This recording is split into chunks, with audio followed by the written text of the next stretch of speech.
तो दो राजनीतिक मेहमान जुड़ गए हैं। पंकज चतुर्वेदी जी इस वक्त बीजेपी से हमारे साथ जुड़े हुए हैं और शैलेंद्र जी हमारे साथ जुड़े हुए हैं पूर्व विधायक कांग्रेस से। दोनों का स्वागत सर। और सबसे पहले पंकज जी, आपकी रिएक्शन, आपकी प्रतिक्रिया, धर्मेंद्र प्रधान को आखिरकार इस्तीफा देना पड़ा, यानी कि सरकार झुकी छात्रों के सामने। देखिए जय, सवाल झुकने या ना झुकने का नहीं है। सवाल ये है जो माननीय प्रधानमंत्री जी ने कहा कि देश का नौजवान और छात्र, उनका भविष्य, उनका हित और उनके हित में क्या कर सकते हैं, वो सब काम सरकार करेगी। इसीलिए हमने समय पर दोबारा नीट का एग्जाम कराया। नीट के एग्जाम के दोबारा बाद 3 एग्जाम और जेईई, नीट रिपीट एग्जाम और सीयूटी कराया। 50 लाख लोग बैठे, कोई पेपर लीक नहीं है। इन परीक्षाओं को मजबूती के साथ और कैसे कराएं, निर्विघ्न कराएं, उसकी तैयारी कर रहे हैं। जो आरोपी हैं उनको तुरंत गिरफ्तार किया गया। 13 लोग आज जेल में हैं और उनके लिए फास्ट ट्रैक कोर्ट। तो समय काल परिस्थिति के आधार पर जो छात्र, लेकिन इससे बात बनी नहीं ना पंकज जी, मतलब इससे बात बनी नहीं, क्योंकि जो प्रदर्शनकारी थे, जो छात्र थे, वो ये कह रहे थे कि पहले ही ध्यान देना चाहिए था आपको।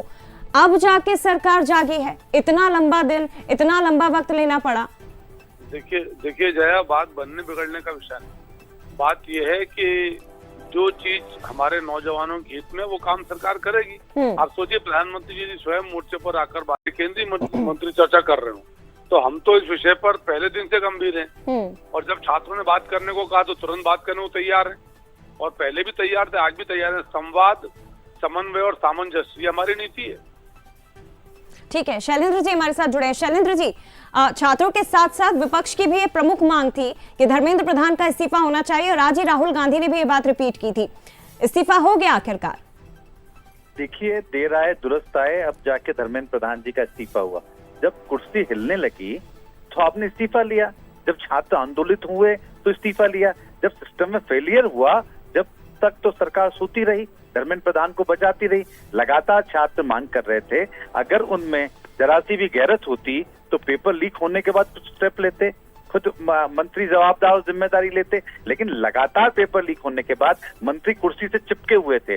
जब हमारे देश के नौजवानों ने, युवाओं ने एक आंदोलन छेड़ा, अपनी मर्जी से सब चीजों को लेकर एकत्रित हुए, वो लगातार पूरे देश में ये आक्रोश बढ़ने लगा, तो सरकार डर गई, सहम गई, घबरा गई कि अगर इस तरीके से छात्र आंदोलित हो गए तो हमारी सरकार जाने वाली है, हमारी कुर्सी खसकने वाली है। तो ये डर के कारण लिया गया है, ना कि नीति में कुछ सुधार के लिए गया। ये फर्क है कि जब हमें डर लगने लगा तो हमने हमारे मंत्री से इस्तीफा ले लिया, लेकिन सुधार के लिए अगर हम पहले लेते तो निश्चित रूप से बढ़ते हुए कदम होते हैं। छात्र निश्चित रूप से हमारे देश की युवा हैं, हमारे देश की ताकत है, हमारे देश के भविष्य हैं। अगर नौजवानों के भविष्य की हत्या होगी, उनके आगे के जो करियर है उसके तरफ ध्यान नहीं देंगे, तो निश्चित रूप से आंदोलित होंगे। आज छोटा बच्चा भी परेशान, वो कहता है कि आंदोलन करना अच्छी बात है सर, लेकिन जिस तरह से हिंसक हो रहा था, ये भी तो चिंताजनक स्थिति थी ना। जो 20 जुलाई को जो हुआ, उसके बाद तो चिंता बहुत ज्यादा बढ़ गई थी।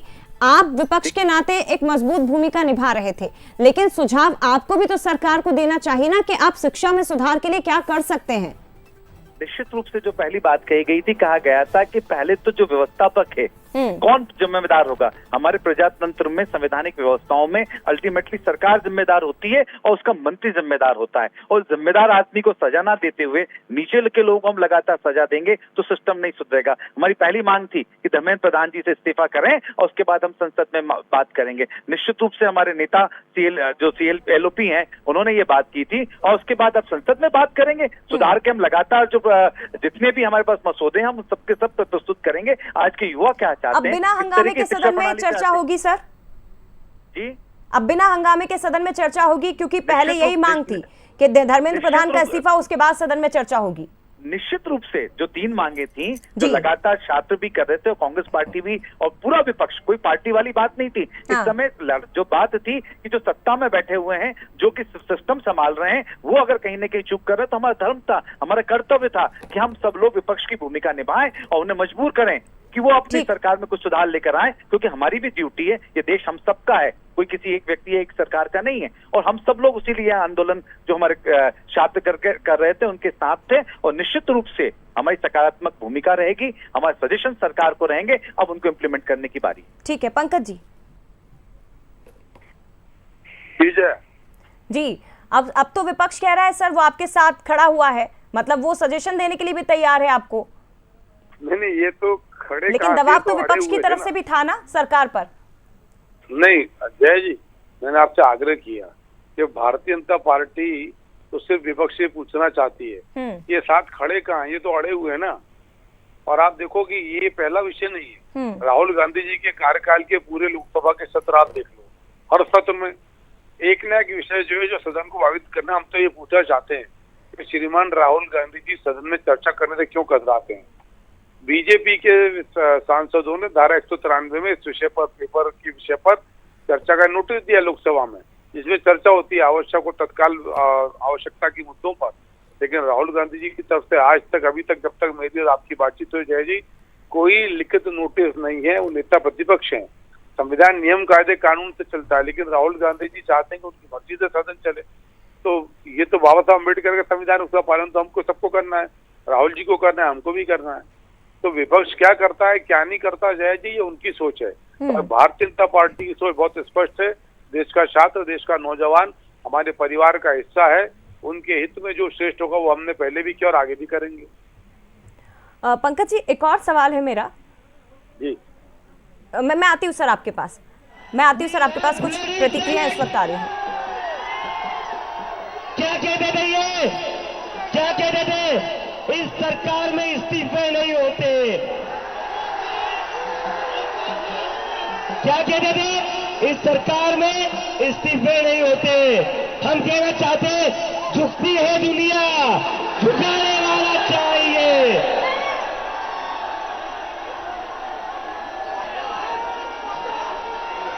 Vaishnavi, give me the names of all the NEET वाले बच्चों का बैनर लो।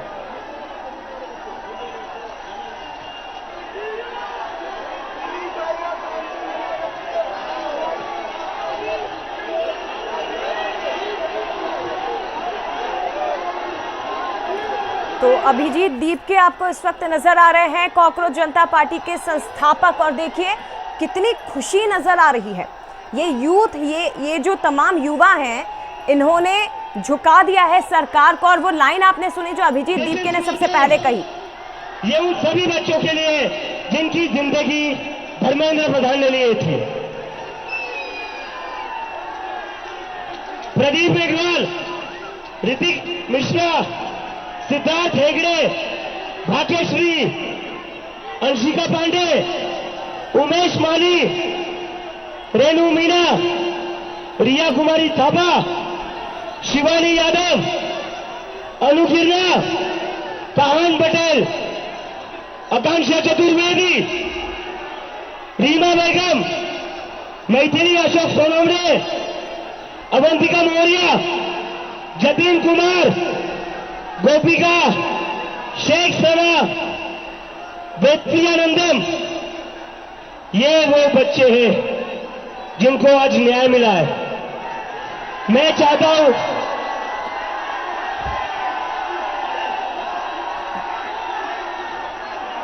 मैं चाहता हूं 2 मिनट का साइलेंस, 2 मिनट का साइलेंस इन बच्चों के लिए, 2 मिनट का साइलेंस इन बच्चों के लिए प्लीज। तो अभिजीत दीपके को इस वक्त आप सुन रहे हैं, और उनकी पहली लाइन आप देखिए, उन्होंने कही कि दुनिया झुकेगी, झुकाने वाला चाहिए।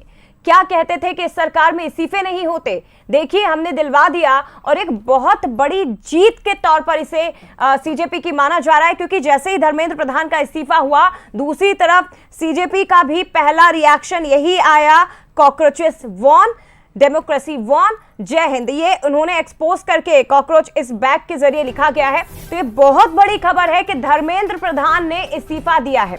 अमूमन ये कहा जाता रहा कि इस सरकार में इस्तीफे नहीं होते हैं, लेकिन धर्मेंद्र प्रधान को इस्तीफा देना पड़ा, और ये पहली प्रतिक्रिया सीजेपी की ओर से आई है। पंकज जी, आपका रिएक्शन सर, पहला रिएक्शन। देखिए जय जी, मैंने जो आपसे आग्रह किया कि हम इस देश के नौजवान के हित में जो श्रेष्ठ है वो हमेशा करने को तैयार थे, हैं और रहेंगे। और माननीय प्रधानमंत्री जी ने, केंद्र की सरकार ने छात्र हित में पहले भी निर्णय किया है और आगे भी निर्णय करेंगे। और ये विश्लेषण के आधार पर आप तय कर सकते हैं जय पराजय, पर भारतीय जनता पार्टी अपनों के मध्य जय और पराजय का भाव न पहले रखती है न अब रखती है। ये कोई प्रतिद्वंदी थोड़ी हमारे कि जय पराजय, हमारा परिवार का हिस्सा है। तो अपनों से ना तो भयभीत हुआ जाता, ना जय पराजय का आकलन किया जाता है। अपने तो अपने होते हैं। शैलेंद्र जी क्या कहेंगे सर? पहली प्रतिक्रिया जो आई है सीजेपी की वो यही कि कहते हैं कि सरकार में इस्तीफे नहीं होते, लेकिन आखिरकार हमने इस्तीफा दिलवा दिया। एक बड़ी जीत के तौर पर देखा जा रहा है इसे। देखिए, निश्चित रूप से जब परेशानियां बढ़ती हैं तो देश में इस तरह के आंदोलन होते हैं, और जब ये आंदोलन होते हैं तो कहीं ना कहीं परिणति में भी बदलते हैं। आज छात्र आंदोलित हुए, उनकी समस्याएं थी और समस्याएं विकराल रूप लेती जा रही थी।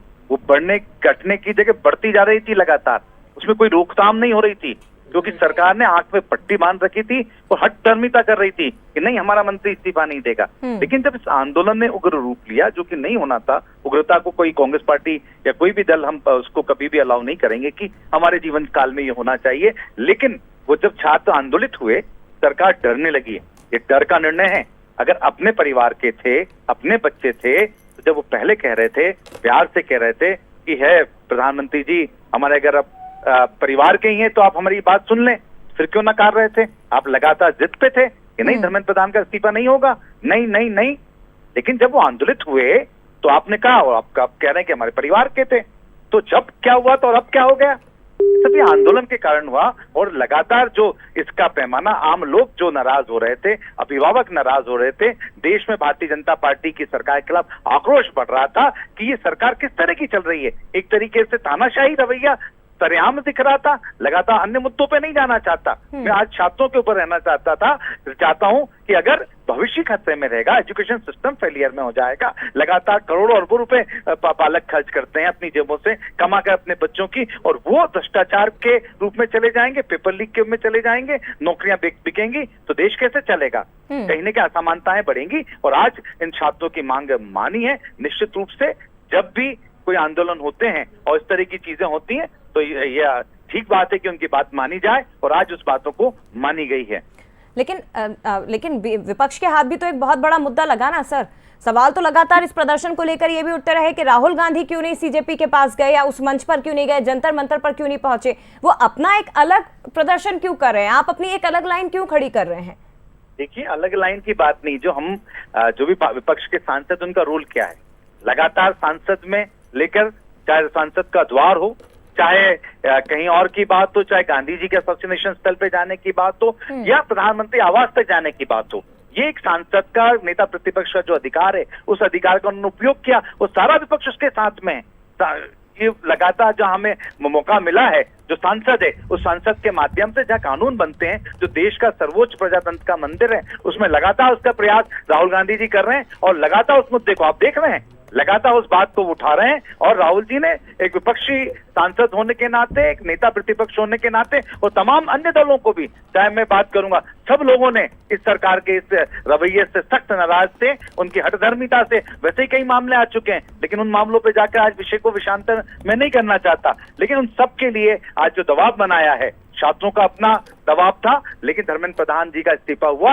निश्चित रूप से ये छात्रों की, विपक्ष की, इस सबकी मैं जीत हार की बात नहीं मानता हूं, इस देश के हित में एक बात हुई है। आज देश हित जीता है, और कहीं ना कहीं जो तानाशाह रवैया है उसकी, वो कहीं ना कहीं उसको नीचे देखना पड़ा।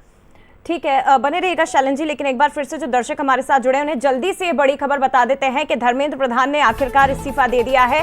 केंद्रीय मंत्री धर्मेंद्र प्रधान 36 दिन से लगातार जो छात्रों का आंदोलन जंतर मंतर पर चल रहा था, आज तीसरे दौर की वार्ता से पहले केंद्रीय मंत्री धर्मेंद्र प्रधान ने इस्तीफा दिया है, और खुद इस बात की जानकारी सोशल मीडिया के जरिए उन्होंने दी है। ये कहा है कि मेरा मन दुखी था, 10 दिन से मेरा मन दुखी था, मैंने किसी भी जिम्मेदारी से कभी मुंह नहीं मोड़ा, लेकिन इसे माना जा रहा है कि आखिरकार छात्रों के सामने सरकार को झुकना पड़ा और उन्होंने इस्तीफा दिया है, क्योंकि आंदोलनकारियों की तरफ से स्पष्ट ये कहा गया था कि धर्मेंद्र प्रधान के इस्तीफे से कम वो किसी भी बात में नहीं मानेंगे। और धर्मेंद्र प्रधान ने खुद अपने पोस्ट में लेटर जारी करके इस्तीफे की जानकारी दी, और ये कहा कि पीएम मोदी को मैंने अपना इस्तीफा भेज दिया है।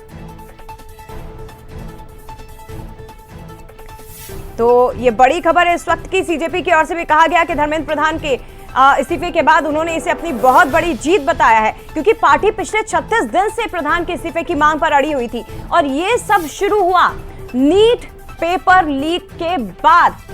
आपको बता दें कि कॉकरोच जनता पार्टी सीजीआई की ओर से एक टिप्पणी की गई कोर्ट के अंदर और वहां से कॉकरोच जनता पार्टी का उदय आप मान लीजिए या इसकी शुरुआत आप मान लीजिए। सोशल मीडिया पर एक पार्टी का गठन होता है, सोशल मीडिया पर पार्टी बनती है, मिलियंस में फॉलोअर्स बन जाते हैं और उसके बाद अभिजीत दीपके जो अमेरिका में बैठकर इस पार्टी का गठन करते हैं, वो अचानक भारत आने का, दिल्ली आने का ऐलान करते हैं कि मैं इतनी तारीख को दिल्ली आ रहा हूं। दिल्ली आते हैं और उसके बाद ये ऐलान करते हैं कि अब धर्मेंद्र प्रधान के इस्तीफे को लेकर, अब नीट पेपर लीक को लेकर जंतर मंतर पर एक बड़ा आंदोलन होगा। अनशन शुरू हुआ जिसमें सोनम वांगचुक का साथ इन्हें मिला और उसके बाद ये मामला बढ़ता ही चला गया। तो इस वक्त की बड़ी खबर है, धर्मेंद्र प्रधान ने इस्तीफा दे दिया है। बड़ा अपडेट और ज्यादा बातचीत के लिए सीधे रुक करते हैं दूसरे स्टूडियो में मेरे सहयोगी ललित इस वक्त जुड़ गए हैं। आगे की बात वो बढ़ाएंगे आगे। Lalit, over to you. शुक्रिया जया। और इस वक्त की बड़ी खबर, धर्मेंद्र प्रधान का इस्तीफा। पिछले कई दिनों से बीजेपी की बाइट सुनते हैं, चलिए सीधे। ये लोग तब भी हजारों की संख्या में यहाँ पे जुड़ रहे हैं, तो ये सब करने से कोई फायदा नहीं है। लोगों को खाना पानी एंड उनका मूवमेंट आप रोक नहीं सकते हो, असंवैधानिक है, इलीगल है। दिल्ली पुलिस इलीगल काम करना बंद कर दे, ये हमारा इमीडिएट डिमांड है। कितने बजे जाएंगे आप मीटिंग के लिए? जब बुलाएंगे, अभी वो एग्जैक्ट टाइम बताएंगे, उसके पहले भी हो सकता है।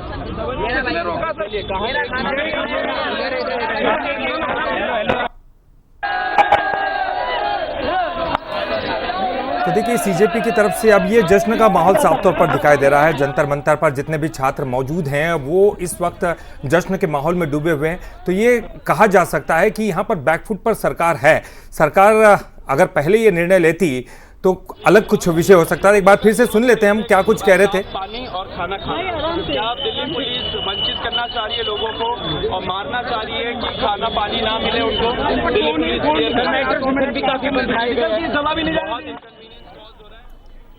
तो देखिए, आखिरकार धर्मेंद्र प्रधान ने इस्तीफा दे दिया है। हालांकि उन्होंने बड़े दुखी मन से इस्तीफा दिया, उनका इस्तीफा सब सामने आया तो उन्होंने कहा कि 10 दिन से मेरा मन बेहद दुखी था और मैंने जिम्मेदारी से मुंह नहीं मोड़ा है। और हमारे साथ हमारे न्यूज़ हेड शरद द्विवेदी जी मौजूद हैं। शरद जी, क्या कहा जाए इसे, ये दुखी मन से लिया हुआ इस्तीफा है या फिर ये कहें कि बैकफुट पर सरकार आ गई, आखिरकार लेना ही पड़ा? पहले मैं ये जानना चाहूँगा टीम से, पॉलिटिकल गेस्ट तो नहीं है हमारे साथ अभी जी। पहली चीज़ तो ये है कि दुखी मन से तो लिया ही जाएगा। क्या क्या कहेंगे वो इस समय कि मैं अत्यंत प्रफुल्लित भाव से इस्तीफा दे रहा हूँ, दुखी मन से ही देंगे, है ना। वो ये कह रहे हैं, दावा कर रहे हैं मैं अपनी जिम्मेदारियों से नहीं भागा, है ना, 10 दिन से मेरा मन दुखी था। अब कहने के लिए कुछ तो कहना पड़ेगा ना, ये बात तो उनको कहनी पड़ेगी कि 10 दिन से मैं दुखी था। तो पहले क्यों नहीं दिखी? जब नीट का जब पेपर लीक हुआ तब ये बात आप क्यों नहीं कह पाए? सवाल ये नहीं है कि दुख है, सुख है, समाप्त हो जाएगा आंदोलन, जीत हो गई, हार हो गई। भारत में क्या एजुकेशन सिस्टम सुधर जाएगा? नहीं, बहुत मुश्किल। आपने तो सेकंड्स भी नहीं लिए नहीं कहने में। यही सबसे बड़ा सवाल है कि जीत हार यानी युद्ध हो गया। ये ईरान पे इतनी बम्बार्डिंग हो गई, इतने उन्होंने गिरा दिए, इतने उन्होंने गिरा दिए, हम फिर वहीं खड़े हैं। आज क्या मैं अपने बच्चे के लिए ये कह सकता हूं कि वो 25 लाख रुपए, 30 लाख रुपए 5 साल खर्च किए बिना अच्छी शिक्षा ले सकता है? आप क्या ये दावा कर सकते हैं कि मेरा बच्चा 25 लाख रुपए, 30 लाख रुपए, 50 लाख रुपए 5 साल में खर्च किए बिना एक अच्छी शिक्षा, ग्रेजुएशन, पोस्ट ग्रेजुएशन की ले सकता है? तो हम किस कल्पना में हैं? आप दावे करते रहिए, सीजेपी कहेगी हम जिंदाबाद, धर्मेंद्र प्रधान जी दुखी होकर बाहर के रास्ते की तरफ चले गए, राहुल गांधी जी अभी आ जाएंगे, वो कहेंगे बिल्कुल सही हुआ। ये भैया, अब आगे का रोड मैप क्या है? यही तो बड़ा सवाल है सर। सवाल ये भी है कि आखिरकार लोग इस्तीफे के पीछे पड़े थे, लेकिन सिस्टम में सुधार की तो कोई बात कर ही नहीं रहा था। न राजनीतिक पार्टियां कर रही थी, न ये इस मूवमेंट से जुड़े हुए लोग कर रहे थे। हमने बहुत तमाम चीजें देखी। बिल्कुल शैलेंद्र पटेल जी, यही सबसे बड़ा सवाल है कि जीत हार से क्या मिलेगा? मिलेगा तब जब संसद में बैठकर आप अब डिबेट करिए। अब तो हो गया, अगर आप इस दबाव के लिए, आप भी दावा कर रहे थे कि शैलेंद्र प्रधान उनको इस्तीफा दें, धर्मेंद्र प्रधान, हो गया धर्मेंद्र प्रधान जी का इस्तीफा। अब राहुल गांधी जी और कांग्रेस को, अखिलेश यादव जी को, सीजेपी तो है नहीं संसद में, सबको सामने आकर एक रोड मैप रखना चाहिए कि जिस आदमी की आय, उसका पैकेज एनुअली अगर हम बात करें तो 6 लाख रुपया है, 5 लाख रुपया है, तो वो एक साल 5 लाख रुपया देके बच्चे को पढ़ाएगा कैसे? और उस स्थिति में जबकि हम देखते हैं कि कई बार न हिंदी आप अच्छी बोल पाते हैं, न अंग्रेजी अच्छी बोल पाते हैं, एजुकेशन सिस्टम पर बात अभी भी नहीं हो रही है। चलिए, उन तक मुझे लगता है आवाज नहीं पहुंच पा रही है। तो असली मसला यही है ललित कि हम अभी भी सिर्फ तने और पत्ते और तमाम चीजें ही टटोल रहे हैं, जड़ तक अभी भी हम नहीं पहुंचे हैं। मुझे लगता है कि प्राइम मिनिस्टर किसी एक मजबूत प्लान के साथ सामने आएंगे। और एक और जो मेरा जर्नलिस्टिक एक्सपीरियंस है कि इस पूरे मामले में बीजेपी में दो फाड़ जरूर होगी, दो फाड़ जरूर होगी कि प्रधानमंत्री, मुझे लगता है कि वो इससे नाखुश होंगे कि जिस तरह से इसे डील किया गया, क्योंकि इस मौके पे इस्तीफा देने से बीजेपी को कोई फायदा नहीं है, बीजेपी को नुकसान ही नुकसान है। यहां आप कायम रहते और विरोध झेलते रहते तो आपकी, जैसा आप इन दिनों हम देखते हैं। शैलेंद्र जी हमारे साथ एक बार फिर जुड़ गए। शैलेंद्र जी, अब बात होनी चाहिए एजुकेशन सिस्टम के रिफॉर्म की। आम आदमी का बच्चा सरकारी स्कूलों में पढ़ सके जैसा जापान, चाइना, जर्मनी, अमेरिका में है। एजुकेशन महंगी जरूर हो, लेकिन वो कम से कम एक दिशा तो दिखाए। आज हमारे पास हैं दोयम दर्जे के विश्वविद्यालय और कॉलेज, और दूसरी तरफ है इतनी ऊंची हैसियत वाले कॉलेज कि जहां एडमिशन के लिए 99% लाइए, उसके बाद आपको स्कॉलरशिप मिलेगी या आप करेंगे। आईआईटी में जाने के लिए इतने बड़े बड़े कंपटीशन हैं, तमाम चीजें। अब बात होनी चाहिए एजुकेशन रिफॉर्म। अब संसद में आइए, डिग्निटी से बात करिए जी। निश्चित रूप से शरद जी, मैं आपकी बात से इत्तेफाक रखता हूं, क्योंकि संसदीय एक वो स्थान है जहां पर सारे मुद्दों पे बातचीत होती है, और बातचीत के बाद हम उम्मीद करते हैं कि जो भी सरकार में बैठे हैं वो जो विपक्ष के सकारात्मक सुझाव हैं उनके ऊपर अमल करें। और सारे जो सांसद हैं सभी हमारे देश के हैं, पक्ष विपक्ष अपनी जगह। और मैं भी ये मानता हूं कि हार और जीत का मामला नहीं है, ये मामला हमारे भविष्य का है, ये मामला बच्चों के अपने आगे के फ्यूचर की बात है, जिससे हमारा देश बनेगा और आगे जाके मजबूत होगा। और निश्चित रूप से जो शिक्षा प्रणाली में आज कमियां आ गई हैं, जो कमी कि आज जो पैसे वाले लोग हैं उनके लिए बहुत ज्यादा चीजें खुली हुई हैं, और जो कहीं ना कहीं इसमें पीछे रह गए उनके लिए रास्ते उस तरीके से नहीं है। एजुकेशन सिस्टम ऐसा है कि बहुत सी बातें जो कही जाती है कि हम कहें कि केजी से लेकर पीजी तक हमारी शिक्षा प्रणाली इस तरीके की हो, सबके लिए समानता की बात हो, सबके लिए खुला हुआ हो, और सब लोगों को मौका मिले, और वहां पे पैसा मायने नहीं रखता। कृपया अब आपको भी अपना दायित्व समझकर सदन में आना चाहिए, क्योंकि इस्तीफा एक नैतिक पक्ष होता है। ये अब दबाव से आने लगे हैं, पार्टियां बदल जाती हैं, नाम बदल जाते हैं, लेकिन इस्तीफे अब दबाव में आते हैं। ये अच्छी बात नहीं है, दुर्भाग्यपूर्ण है। लाल बहादुर शास्त्री रेल मंत्री थे तो उन्होंने इस्तीफा दे दिया था नैतिक आधार पर। उसके बाद हवाला कांड में हमने सुना था कि लाल कृष्ण आडवाणी जी ने इस्तीफा दिया था। मध्य प्रदेश में मोरल ग्राउंड्स पे तत्कालीन मुख्यमंत्री उमा भारती ने इस्तीफा दिया था। बीजेपी इसीलिए ललित प्रेशर में आती है। बीजेपी क्योंकि चाल, चरित्र और चेहरे की बात सबसे ज्यादा करती है, नैतिकता की बात सबसे ज्यादा करती है, इसलिए ये दबाव। लेकिन इस मामले में बीजेपी से चूक हो गई। बिल्कुल सर, एक एक्सीडेंट हो जाता है, जॉर्ज फर्नांडिस साहब ने भी इस्तीफा दिया था। ये तमाम चीजें हमने लगातार देखी हैं, लेकिन आपको लगता है पॉलिटिकल जो मूवमेंट बनाने की कोशिश, क्योंकि ये लगातार सरकार की तरफ से भी कहा गया कि जो सीजेपी कर रही है ये पॉलिटिकल मूवमेंट बनता जा रहा है, लेकिन आखिरकार एक पॉलिटिकल पार्टी पॉलिटिकल मूवमेंट को समझ में क्यों नहीं आया उनको? मैं अभी ये देख रहा था इंटरनेट पे कि हमारे टॉप इंस्टीट्यूशंस की रैंकिंग क्या है। वैश्विक स्तर पर 250-300 जो रैंकिंग्स हैं, उनमें भारत के जो मुख्य संस्थान है, जरा सुन लीजिए। आईआईटी दिल्ली का 123वां नंबर है, 123। IIT Bombay 129, 129। IIT Madras Chennai 180। Kharagpur IT, जिसके लिए जान दी जाती है, 215। वैश्विक रैंकिंग की बात कर रहा हूं मैं। आईआईएससी बेंगलुरु 219। दिल्ली विश्वविद्यालय, जहां जाने के लिए बड़ी जान दी जाती है, 328, 328। भाई साहब, आप टॉप 10 तो छोड़िए, टॉप 50 में नहीं है दुनिया में। अब बंद करिए इसको। आपकी ताकत आपके युवा हैं, फोर्स ये, क्योंकि शिक्षा ऐसा विषय है जो वोट नहीं देता, वोट लाडली बहना देती है, वोट फ्री राशन देता है, लेकिन हम क्या देश को इसी तरफ ले जाएंगे? मुझे लगता है ये बहुत अहम सवाल है जिस पर बात होनी चाहिए। बिल्कुल, आप यूसीसी के लिए हम लगातार बात करते हैं, सरकार भी कहती है एक देश एक कानून होना चाहिए, लेकिन शिक्षा पर एक कानून कोई नहीं चाहता। अलग अलग स्कूल्स हैं, अलग अलग कॉलेजेस हैं, ये ठीक है, अच्छी बात है कि हाँ टेक्नोलॉजी में हमको विकास करना है, कुछ अच्छी चीज़ें लानी है तो प्राइवेट पार्टनरशिप होनी चाहिए। सवाल ये है कि आम बच्चा जो है, एक मिडिल क्लास का बच्चा जो है, गरीब का बच्चा जो है, क्या वो उसको पढ़ने के ख्वाब नहीं है, उसे आगे बढ़ने के कोई ख्वाब नहीं है? अगर वो ख्वाब रखता है तो सरकार उसके लिए क्या कर रही है? देखिए यहाँ ये भी देखिए यहाँ ये भी जी ललित जी, तो देखिए अब टाइमलाइन भी समझ लेते हैं सर। हाँ। ये आखिर नीट विवाद कहां से शुरू हुआ, क्योंकि ये दर्शक जानना चाहेंगे। अभी तो अब ये हम कह सकते हैं कि ये इस्तीफा हो गया है, लेकिन ये शुरू कैसे होता है? चलिए टाइमलाइन समझते हैं। 3 मई की तारीख आपको याद होगी जब देश भर में नीट यूजी 2026 की परीक्षा हुई थी।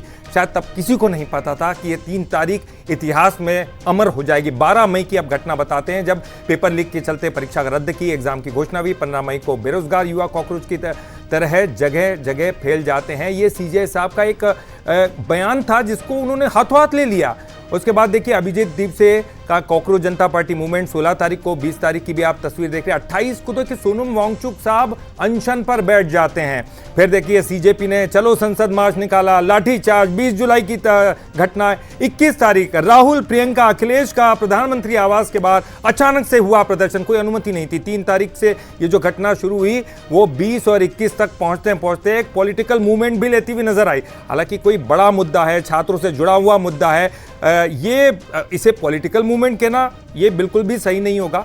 ये निश्चित है कि इसमें राजनीतिक पार्टियां आती हैं और केवल अवसरवाद के लिए आती है, ये भी जरूरी नहीं। ये अगर छात्रों का मुद्दा है तो ये देश का मुद्दा है, अगर देश का मुद्दा है तो किसी भी राजनीतिक दल को उठाने का अधिकार है। आप भी समझते हैं सर? क्योंकि अगर देश का जो मुद्दा है अगर कोई राजनीतिक पार्टी उठाती है, आपको लगता है कि ये जो कदम है धर्मेंद्र प्रधान का इस्तीफा, एक तरह से साधने की कोशिश की कि आगे ये पॉलिटिकल मूवमेंट ना बने आगे? देखिए मैं दूसरी चीज़ देख रहा था कि एशिया के कौन से संस्थान हैं जो टॉप में हैं, तो आप भी गेस नहीं कर पाए होंगे, मैं भी ये जो जानकारी देख रहा हूँ। सिंगापुर एशिया का सबसे बेस्ट एजुकेशन हब है। सिंगापुर विश्वविद्यालयों की वैश्विक रैंकिंग एशिया में नहीं बल्कि पूरे विश्व के 15-20 नंबर में सिंगापुर के संस्थान जो हैं वो शामिल हैं। नेशनल यूनिवर्सिटी ऑफ सिंगापुर ये विश्व स्तर पर टॉप 8 और 10 रैंकिंग में आती है। ये स्टैम, बिजनेस, सोशल साइंसेज में ये दुनिया के किसी भी टॉप संस्थान को ये टक्कर देती है। दक्षिण कोरिया रिसर्च टेक्नोलॉजी यूनिवर्सिटीज़ में इसकी रैंकिंग भी सबसे ज़बरदस्त है। 50 से 100 की श्रेणी में यहाँ के विश्वविद्यालय आते हैं। हांगकांग इसमें आगे है, ताइवान आगे है, मलेशिया उभरता हुआ साउथ ईस्ट एशियन हब है, सऊदी अरब और यूएई है साहब, इसमें हम नहीं हैं। जबकि हम पहले एक तरफ नालंदा विश्वविद्यालय था, बातें आप कर लीजिए, लोग बाहर से आते थे यहाँ। तो ये आपको क्या लगता है, ये केवल 14 साल जिनकी लगातार बात होती है, क्या उतने सालों में सब कुछ बर्बाद हुआ है? या हम पिछले कई, जब अंग्रेज हमारे यहाँ थे, अंग्रेज यहाँ से गए और पूरी तरह से शिक्षा व्यवस्था को चौपट करके पर कोई रिफॉर्म हम अभी तक करीने से कर ही नहीं पाए, क्योंकि अभी भी हमारे विश्वविद्यालयों में कुलपति की जो नियुक्ति है, धीरे धीरे जरूर आज़ादी के बाद उस पर ध्यान दिया गया, लेकिन आज़ादी के बाद विश्वविद्यालय जो हैं वो राजनीतिक नियुक्तियों का अड्डा होते चले गए। और अधिकतर विश्वविद्यालय, एक समय तो मुझे कहते हुए दुख है कि भोपाल का बरकतुल्लाह विश्वविद्यालय कुलपतियों के आने और जाने, अभी भी वही स्थिति है। अभी तो बहुत सारे चेंजेस दो कुलपति जो हैं, एक हटा दिए गए शायद, एक जो कार्यवाहक बनाए गए थे उन्होंने भी इस्तीफा दे दिया। बरकतुल्लाह विश्वविद्यालय की स्थिति ये थी कि मुझे कहने में दुख है कि देश के कुख्यात विश्वविद्यालयों में शामिल था। न परीक्षा समय पर होती थी, न नतीजे समय पर आते थे, न कोई और प्रक्रिया आगे बढ़ती थी। आज मध्य प्रदेश के आप तमाम विश्वविद्यालय ले लीजिए, अभी हमने इतना बड़ा स्कैम देखा जो हमारी इंजीनियरिंग राजीव गांधी प्रौद्योगिकी विश्वविद्यालय है, एक बड़ा स्कैम चला, उसके चलते वहाँ के वाइस चांसलर हटे।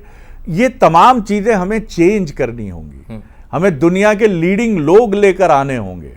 हमें ये संकोच नहीं करना होगा कि हम अपने में से ही अपने भीतर से निकालेंगे। हमें बेस्ट लोग लाने पड़ेंगे, फैकल्टी लानी पड़ेगी, और पूरा एक कोर्स को, जो बात कही जाती है कि वोकेशन से जुड़े, आपकी रोटी से जुड़े, आपके पैशन को डेवलप करे।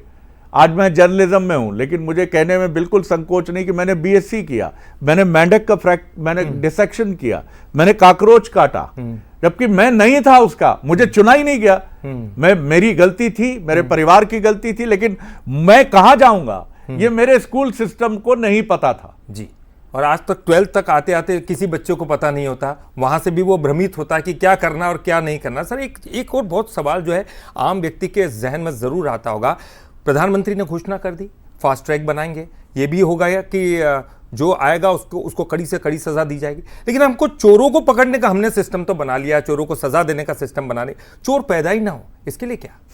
ये कैसे होगा ये तो मैं भी नहीं जानता ललित, क्योंकि मैं उस मध्य प्रदेश से हूँ जहाँ एक समय, अब तो ईश्वर की कृपा है कि धीरे धीरे वाइप आउट हो गए, लेकिन अभी भी हैं, झोले छाप स्कूल और कॉलेजेस की भरमार थी, जिनकी ना बिल्डिंग होती थी, जिनका ना कोई चीज़ होती थी, सिर्फ झोले छाप स्कूल होते थे।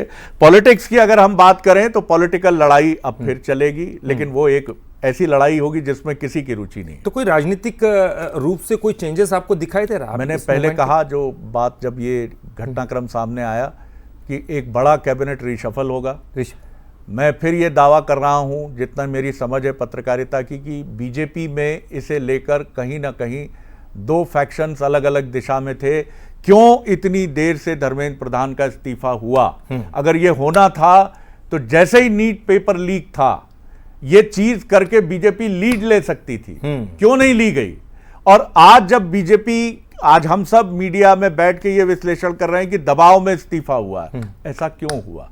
तो इसका मतलब है कि बीजेपी में ये धारा थी, एक धारा जो फैक्शन था वो इसको डिफेंड कर रहा था कि धर्मेंद्र प्रधान का इस्तीफा होगा तो विपक्ष इसे जीत मानेगा, या इस तरह की चीज़ें फिर बढ़ती चली जाएंगी, हमें अपने इस टेन्योर में 2029 तक बार बार इन चीज़ों का सामना करना पड़ेगा। और दूसरा धड़ा ये कह रहा था कि नहीं, हमें चाल चरित्र चेहरे की बात करनी है, हमें बिल्कुल धर्मेंद्र प्रधान को इस्तीफा देना चाहिए। धर्मेंद्र प्रधान का इस्तीफा होना ये बताता है कि अब वो फैक्शन जो नैतिकता की बात करता है उसकी सुनवाई बढ़ेगी। और ये भी मैं अपने जर्नलिस्टिक उससे कह सकता हूं कि प्रधानमंत्री इसका नेतृत्व करते हैं, वो करेंगे, क्योंकि सबसे ज़्यादा उन्हीं की छवि दांव पर होती है, और वो आगे कुछ बड़े फैसलों के साथ सामने आएंगे।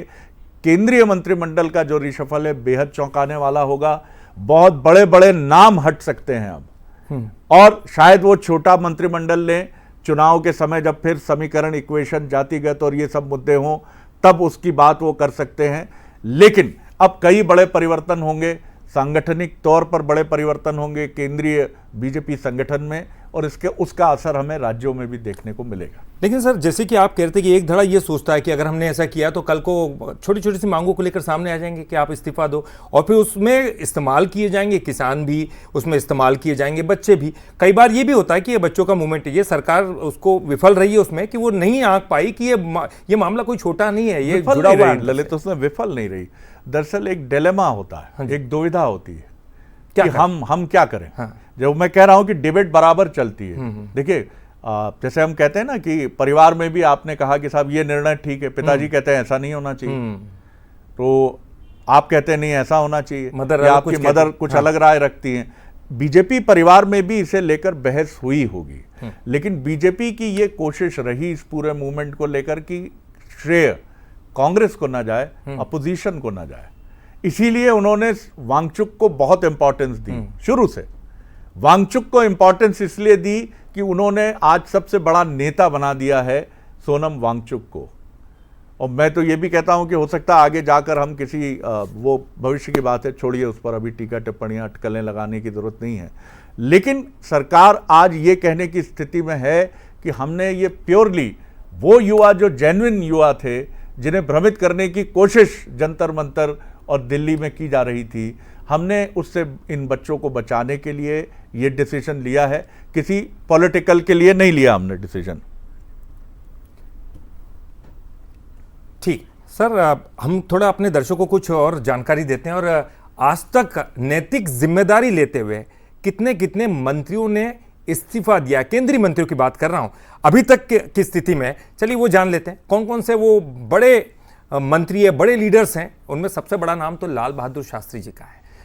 जब वो उनका पद था रेल मंत्री का, प्रधानमंत्री से पहले की बात है, रेल मंत्री थे 1956 में, और वजह थी अरियालूर रेल हादसा। देखिए वीके कृष्ण मेनन साहब थे, रेल मंत्री थे, भारत चीन युद्ध के दौरान की बात थी।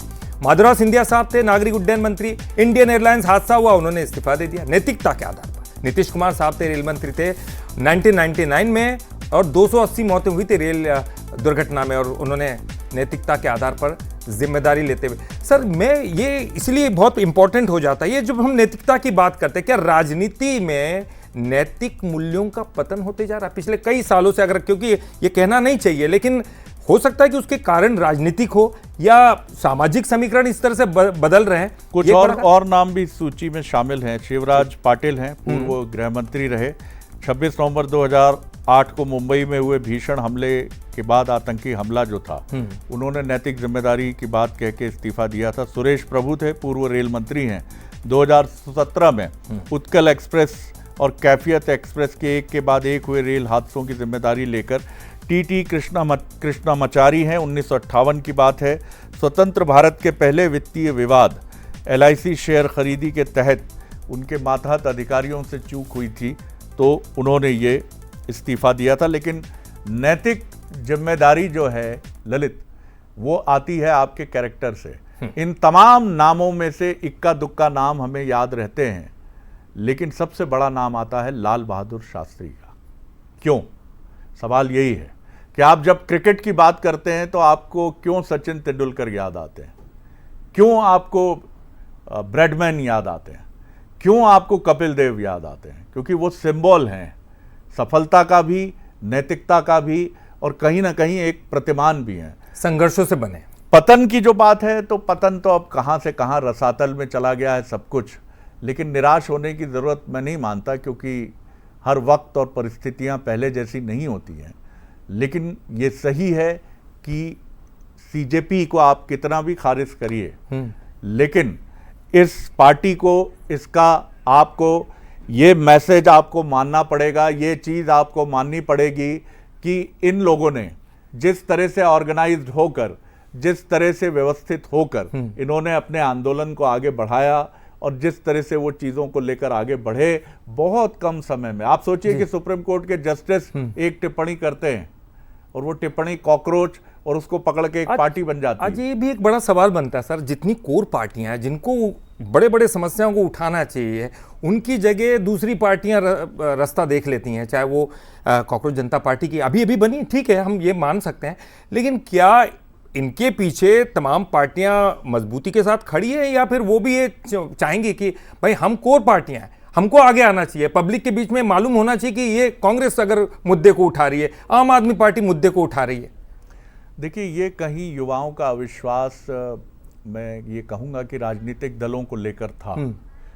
वो ये मान रहे थे कि हमारा नेतृत्व राजनीतिक दल नहीं कर सकते। CJP का ये पूरा मूवमेंट कि आप बताइए, बाहर बैठा हुआ, देश के बाहर बैठा हुआ एक व्यक्ति जो है वो यहाँ आता वो आता है इसके लिए, है ना।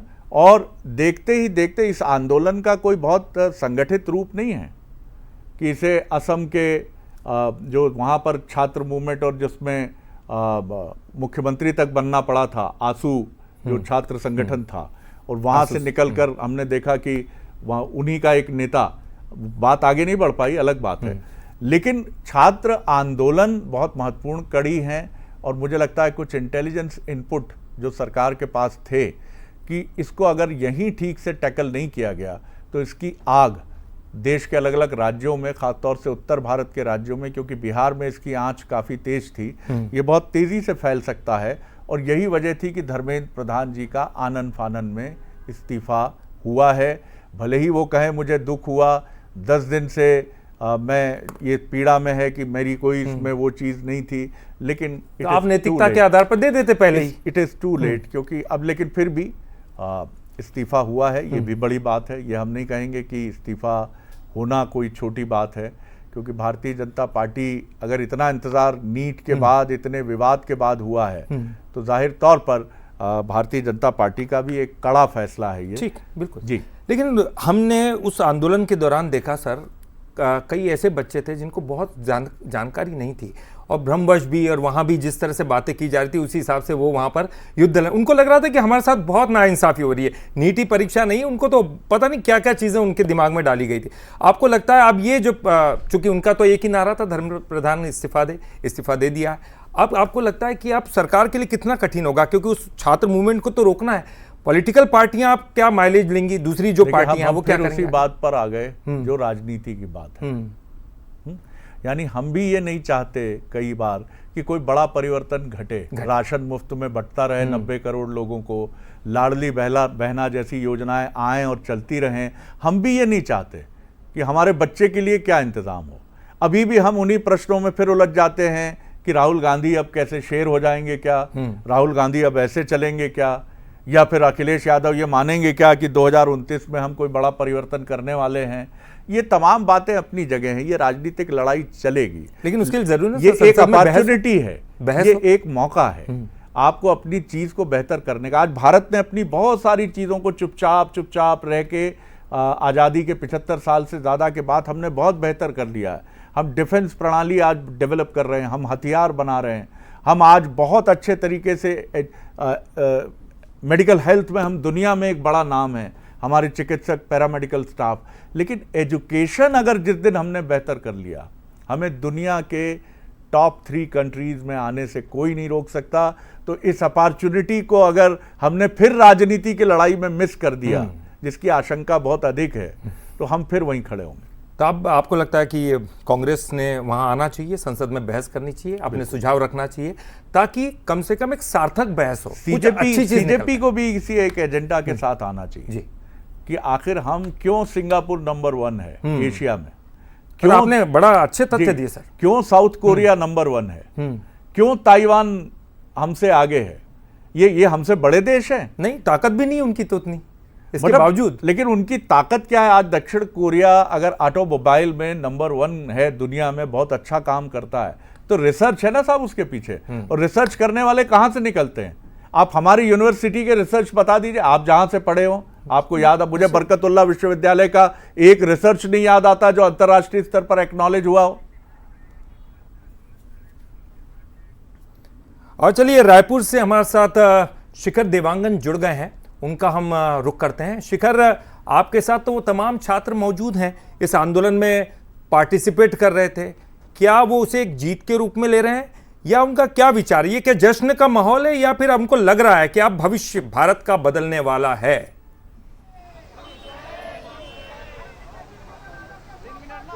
देखिए, जिस तरह से केंद्रीय शिक्षा मंत्री का इस्तीफा हुआ उसके बाद उत्साह जो है वो युवाओं में देखने को मिल रहा है। इस वक्त देख सकते हैं कि जो यूथ हैं उनसे भी बात करने की कोशिश करते हैं। ये आज जो है आखिरकार धर्मेंद्र प्रधान ने इस्तीफा दे दिया, किस तरह से जो है जश्न मना रहे हैं? देखिए, ये जश्न मनाने वाली इसमें कोई बात नहीं है, वो उनका रिस्पॉन्सिबिलिटी था कि अगर आपको हम चुन के भेजे हैं किसी रिस्पॉन्सिबिलिटी पे आप नहीं निभा पा रहे तो इस्तीफा दें। ये बहुत सामान्य सी बात है कि आप वो पर डिजर्व नहीं करते, इसलिए आपने इस्तीफा दिया है। और हमारे और भी मांगे हैं, जिन बच्चों के साथ सुसाइड का मामला हुआ है उनको 1 करोड़ का मुआवजा मिले, जिन बच्चों के साथ लाठीचार्ज हुआ है, पैलेट गन जिन पे बरसाए गए हैं उनको चिकित्सीय सुविधा मिले, और ये सुनिश्चित किया जाए कि अगला कोई केंद्रीय शिक्षा मंत्री बने तो अगर ऐसा करप्शन फिर से होता है, पेपर लीक होते हैं, तो उम्र कैद की सजा उसको मिले। ये तमाम मुद्दों पे हमने जो है राष्ट्रपति को ज्ञापन दिया है। हमारे और भी मुद्दे हैं, संघर्ष जारी रहेगा। एक छोटा सा पड़ाव है सरकार को आईना दिखाने के लिए कि आप गलत करने के लिए नहीं बैठे, जनता के व्यवस्था के लिए, जनता के साथ समान न्याय के लिए बैठे। अगर आप नहीं करेंगे तो इस देश के युवा आपको आईना दिखाते रहेंगे और आपको सड़कों पे लाते रहेंगे। लंबी लड़ाई जो है युवा जो जा रहा है, और उसके बाद केंद्रीय शिक्षा मंत्री का भी इस्तीफा हो गया, लंबी लड़ाई लड़ी गई इस दौरान। पूरे विश्व में भारत देश का संविधान इतना मजबूत है, लोकतंत्र इतना मजबूत है कि ऐसे ऐसे तानाशाही को झुकना पड़ता है। और हमारे देश के छात्र जो है इतने मजबूत है, इतने प्रतिष्ठित लोग हैं कि ऐसे ऐसे तानाशाहियों को उखाड़ फेंकने का भी काम कर सकते हैं, इसीलिए उसको झुकना पड़ा है। सरकार झुकी है, लेकिन कई सारी मांगे जो हैं वो लगातार की जा रही हैं। क्या कुछ और मांगे हो सकती हैं? सबसे पहले तो छात्रों को जो सुसाइड किए हैं उन छात्रों को उनका उचित मुआवजा दिया जाए, 1 करोड़ उनके घर को दिया जाए, और उनकी तमाम मांगे हैं। उनके घर में उनके बच्चों को और जितने भी घर में होंगे उनको गवर्नमेंट जॉब दिया जाए और तमाम मांगे हैं जिनको लेके हम निरंतर जारी रहेंगे। हमारे आंदोलन यही नहीं रुकेगी। अभी तो हमारा शुरुआत है आंदोलन की। हमारी आंदोलन जब चलेगी तब तक सरकार खुद आके सामने माफी नहीं मांगेगी, झुकेगी नहीं तब तक। जय भीम। बिल्कुल, युवाओं की मांगे जो है वो लगातार जारी रहेंगी, क्योंकि जो आंदोलन खड़ा हुआ है वो आंदोलन में जिन मांगों को लेकर जो है प्रदर्शन किया जा रहा था वो मांगे तो पूरी हुई है, लेकिन ठीक है शिखर, अब जो है जागरूक हो चुका है। ये कुछ खास तस्वीरें, ठीक है शिखर, मैं आता हूं आपके पास, कुछ खास तस्वीरें दिखा रहे हैं। सीजेपी की टीम जो है कॉन्स्टिट्यूशन क्लब पहुंची है। कॉन्स्टिट्यूशन क्लब में एक बैठक होने जा रही है और बैठक शिक्षा मंत्री के इस्तीफे के बाद ये पहली बैठक, बहुत महत्वपूर्ण बैठक है। अब सीजेपी के प्रतिनिधि यहां पर पहुंचे हैं और इस बैठक में क्या कुछ होता है, क्योंकि सरकार की तरफ से भी जो यहाँ पर प्रतिनिधि मौजूद होंगे, अब कौन कौन होता है ये आने वाला समय बताएगा। फिलहाल तो यहाँ पर ये बैठक बहुत महत्वपूर्ण है और बैठक इसलिए भी ज़्यादा महत्वपूर्ण है क्योंकि अब धर्मेंद्र प्रधान का इस्तीफा हो चुका है। 3 प्रमुख मांगे थी उनकी, धर्मेंद्र प्रधान का इस्तीफा और जो बच्चे मारे गए हैं, जिनकी मौत हुई है, उनके परिवार वालों को 1-1 करोड़ रुपए का राहत राशि दी जाए। अभी कुछ कहना चाहते हैं शायद दीप के, वो हम सुन लेते हैं। तो सीजेपी की टीम कॉन्स्टिट्यूशन क्लब पहुंची है और एक बहुत बड़ी बैठक, यहां पर अब सब कुछ निकलकर सामने आएगा कि आखिर क्या सीजेपी मान गई। वांगचुक साहब तो मान गए थे पहले ही, और इधर शिक्षा मंत्री के इस्तीफे पर उनका बयान भी आया है। उन्होंने कहा है कि ये लोकतंत्र की जीत है। सोनम वांगचुक वो कह रहे हैं कि ये लोकतंत्र की जीत है और पहले से अभिजीत दीपके भी ये कह रहे थे, इसके नीचे कुछ नहीं। शिक्षा मंत्री का इस्तीफा नहीं होगा तब तक हम यहां से नहीं हटेंगे। देखिए, एक जश्न का माहौल है उस मंच पर भी, और ये शायद इसलिए भी कि सरकार ने इनकी मांग मानी है, एक मांग मानी है। तो ये बहुत खास तस्वीर है। आज युवाओं की जीत के रूप में इसे हम ले सकते हैं, या फिर हम इस रूप में भी ले सकते हैं कि देश में बहुत कुछ बदलने वाला है और ये जो बदलेगा बड़ा सकारात्मक तरीके से बदलेगा, ये देश के हित में होगा, ऐसी उम्मीद करने में कुछ गलत नहीं है। और शरद जी, अब एक बहुत महत्वपूर्ण बैठक, और महत्वपूर्ण बैठक इसलिए भी कि अब शिक्षा मंत्री का इस्तीफा हो चुका है और अब सरकार को भी थोड़ा संभल कर ही चलना होगा, क्योंकि अब आगे हो सकता है कि मान जाए, शायद उनके पास और कुछ कारण ना हो। देखिए, अब राजनीति के पैतरे अपनी जगह हैं जी, और वो चलते रहेंगे। ये सही है कि अब सरकार का रुख इसको क्लैरिफाई करने का किस तरह से होगा, ये हमें देर शाम तक या रात तक समझ में आएगा कि क्या कोई बड़ा नेता धर्मेंद्र प्रधान के इस्तीफे के पक्ष को लेकर सामने आता है या उसको डिफेंड करता है। और अभी हालांकि अब इसकी संभावना मैं बहुत न्यूनतम मानता हूं कि इस्तीफा नामंजूर होगा, लेकिन ऐसा भी हो सकता है। राजनीति है, कोई इसमें आप माइनस में भी क्रिकेट की तरह ये दिखाने की कोशिश कि हम नैतिकता के आधार पर दे रहे हैं, लेकिन पार्टी स्वीकार नहीं कर रही है। मतलब ये मैं ये नहीं कहता कि अगर पार्टी स्वीकार नहीं कर रही है तब भी धर्मेंद्र प्रधान ये कह सकते हैं कि मैं तो अब इस पद पर नहीं आऊंगा।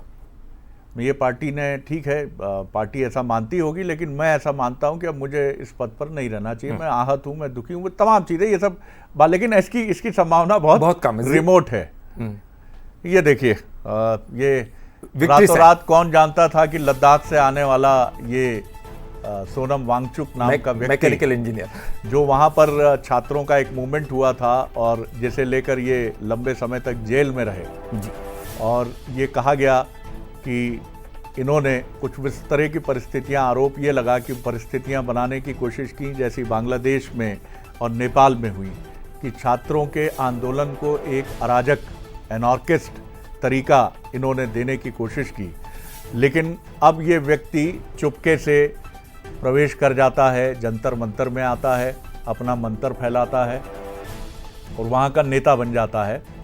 और जो कापके साहब हैं वो टापते रह जाते हैं, पीछे छूट जाते हैं, उनकी तरफ रुख नहीं करता है कोई।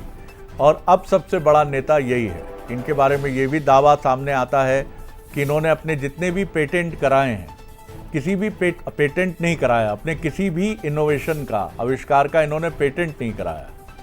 दावा ये है कि इनका कहना है कि पूरी दुनिया, रिसर्च पर पूरी दुनिया का अधिकार है और ख़ासतौर से पर्यावरण, जल, जंगल, ज़मीन से जुड़ी जो रिसर्च है वो पेटेंट में नहीं जानी चाहिए, जिससे हर व्यक्ति के दायरे में वो चीज़ें होनी चाहिए।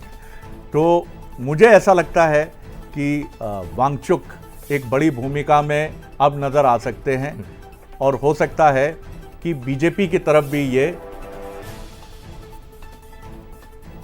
सीजेपी की तरफ से कुछ ऐसे भी बयान आ रहे हैं कि सरकार में इस्तीफे नहीं होते लेकिन झुकाने वाला चाहिए, तो एक थोड़ा अब साहब कहीं अभिमान के स्तर पे तो नहीं पहुंच जाएगी। जिसकी जो मर्जी है वो कहेगा, है ना। अब तो कहने की बात ही है, भाई आप इस्तीफा हो गया, कोई कहेगा ये हमारी वजह से हुआ है, कोई कहेगा कि बिल्कुल झुका दिया हमने, तो क्रश कर दिया, समाप्त कर दिया।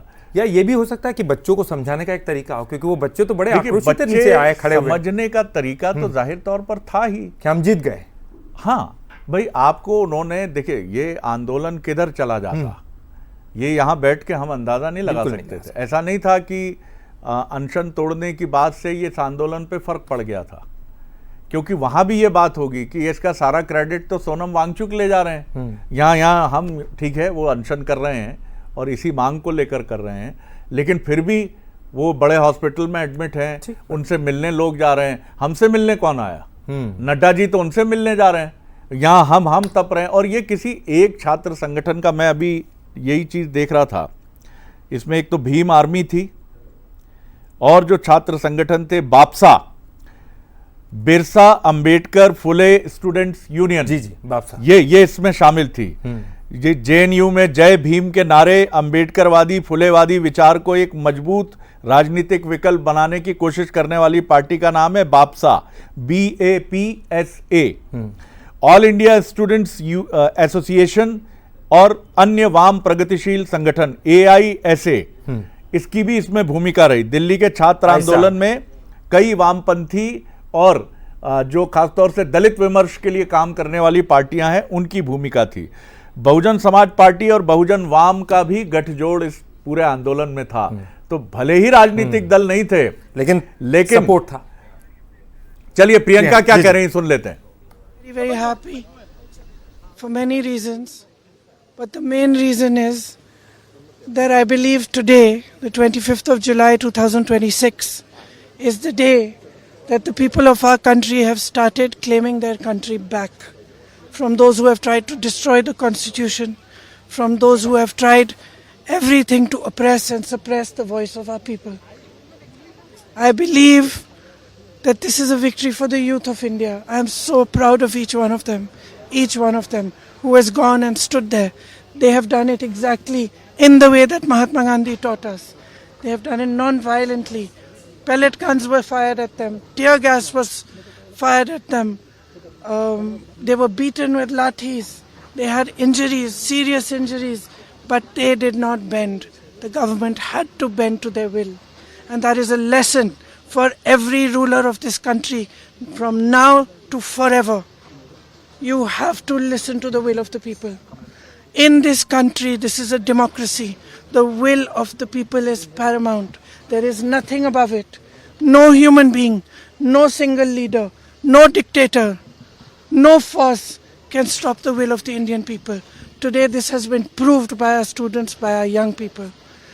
And they have stood there regardless, everywhere, not just in Delhi, across India. They have not cared about any political party, anybody who is trying to make politics out of it, anything. They have not cared. They have stood for what they believed was right. They have fought for what they believed was right. And this is their victory. I give them my compliments. We in the Congress party have tried our best to support them in the strongest way possible. Rahul Gandhi ji has been talking about this issue of paper leaks and exams for a long time. For a long time. I think it's been over 2 or